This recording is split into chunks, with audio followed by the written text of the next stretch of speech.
He drew his hand back slowly, almost as if pulling himself out of a dream he didn't want to wake from.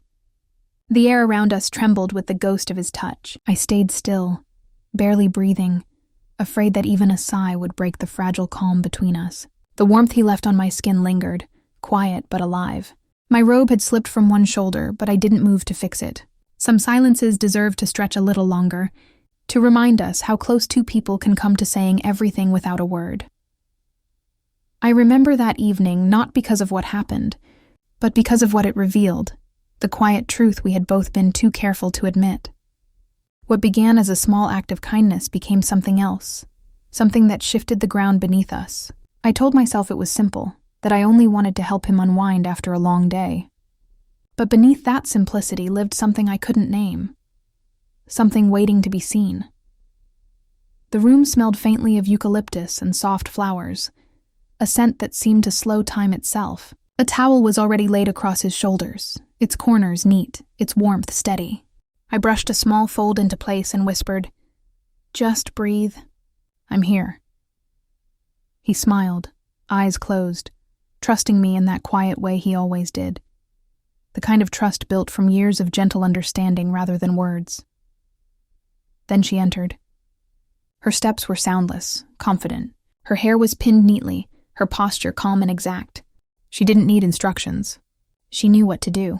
She gave me a brief glance, a silent acknowledgement, before focusing on him. Her hands found his shoulders and began to move in slow, measured circles. The rhythm of her touch was steady, deliberate, almost reverent. Each movement felt like a conversation in a language only the body understands. He exhaled deeply. The tension in his shoulders began to melt, each breath a quiet surrender. I sat back, half hidden in the dim glow of the lamp, watching the way his body softened beneath her care. He thought I had left, that I had arranged this for him and slipped away.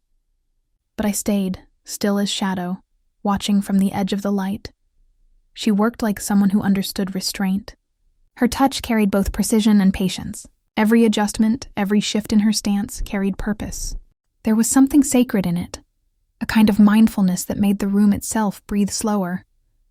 His hand twitched once, barely noticeable, but to me it was a spark, awareness beginning to stir beneath the calm.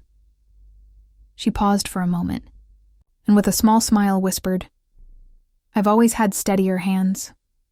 Her tone was light, almost playful, though her eyes never left her work. He didn't respond, but a faint line formed between his brows. Recognition. Not confusion, but the quiet stirring of memory. Something in him knew this wasn't just routine. I leaned forward slightly, resting my chin on my hand, studying him. His body wasn't resisting and it was listening. She resumed her movements, her rhythm unchanged, but something between them had shifted. When I finally stood, she looked up just long enough to catch my eye. I moved closer, taking a seat beside him, close enough for him to sense my presence, but not close enough to see me fully. I placed my hand gently on his arm. He inhaled sharply.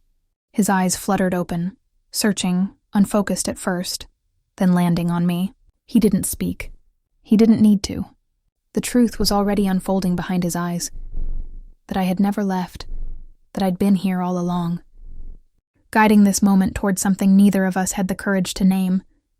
The air thickened with understanding. She met my gaze again, a silent question. I nodded once. That was all it took.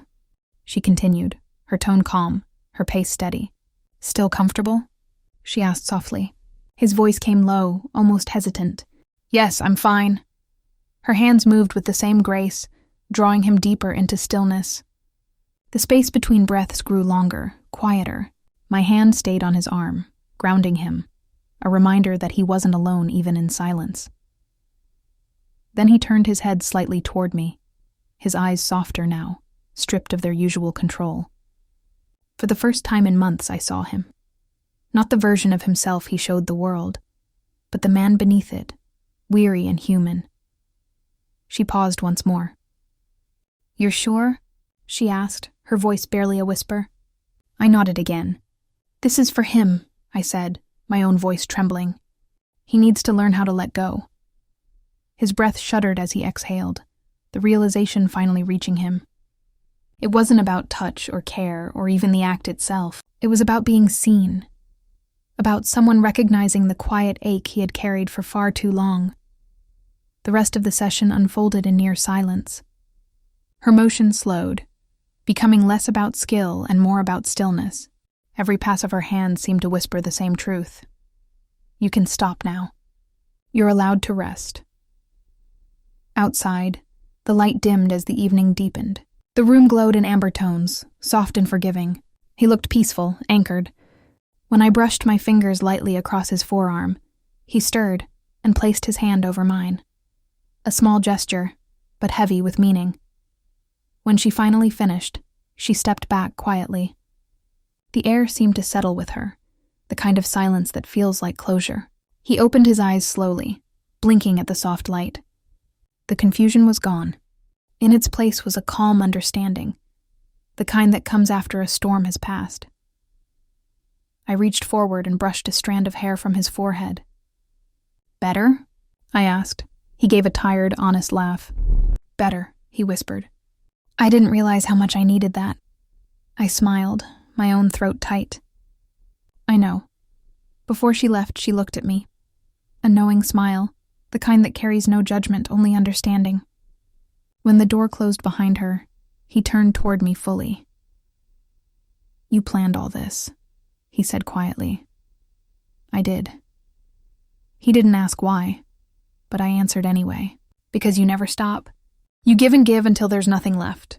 I just wanted you to remember what it feels like. To rest. He didn't speak again. He just reached for my hand and held it.